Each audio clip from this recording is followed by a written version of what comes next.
Hey everybody, one of the things that I found is helpful is when you can take something that you're doing to your photos often and a lot and kind of automate that, and that's what actions do. But I'm kind of more interested in the whole raw processing end, because I pretty much shoot 100% in raw now.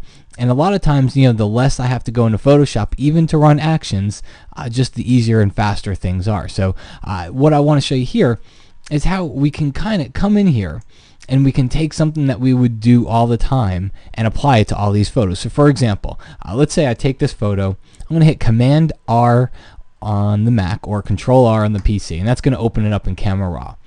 You can pretty much guarantee every single time I come in here, I'm always taking my clarity slider up to around 40 or 50. And the other thing that I pretty much always do is I always kind of come in here and add a little bit of a lens vignetting, just to kind of darken those edges. Not too much, just a little subtle effect there. Well, one of the things that you can do here, and this is if you're using Camera Raw, by the way, if you're using Lightroom, then there's other ways to do it inside of Lightroom, but this is more for Camera Raw and Photoshop. So what you can do here is go to your presets panel. This is with CS3, and I can create myself a new preset, and I'll call it clarity / vignette. Okay. And let's come in here and let's just turn on, let's go into lens corrections. So I'm just going to turn on my lens vignetting, and then I'll come up here and I'll turn on my clarity. And now I'll hit OK. So like I said, I pretty much do those same two things to every photo. And I kind of found this out. I was going through my photos. I'm like, you know what? Why am I doing this every time? I do the same exact things each time. So you can make a preset for it. All right. Then go ahead and we'll click done on this one. You'll see it'll make the change on that one.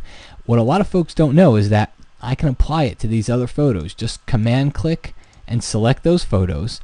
If I right click on it and I go down to develop settings, you see what happens here? See how the preset that I made inside Camera Raw is available inside of Bridge.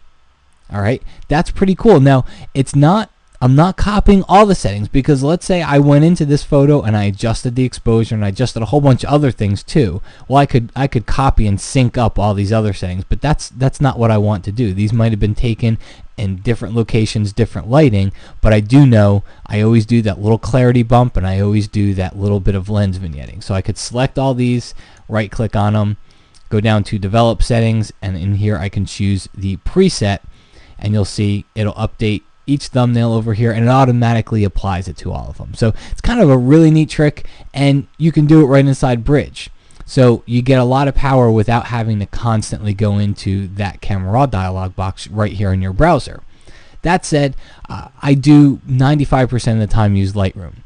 The reason why I did this here inside of Bridge is really because if you look at the statistics, Lightroom's a really new program, and there's the by far the majority out there is still using Bridge and Camera Raw, and I wanted to show you that you can still get some of the same things that we can do inside of Lightroom right here, which is what I just did here, to take a preset and apply it to a bunch of photos without having to go into Photoshop. So hope you enjoyed it. Neat little tip. Give it a try, and I will talk to you again soon.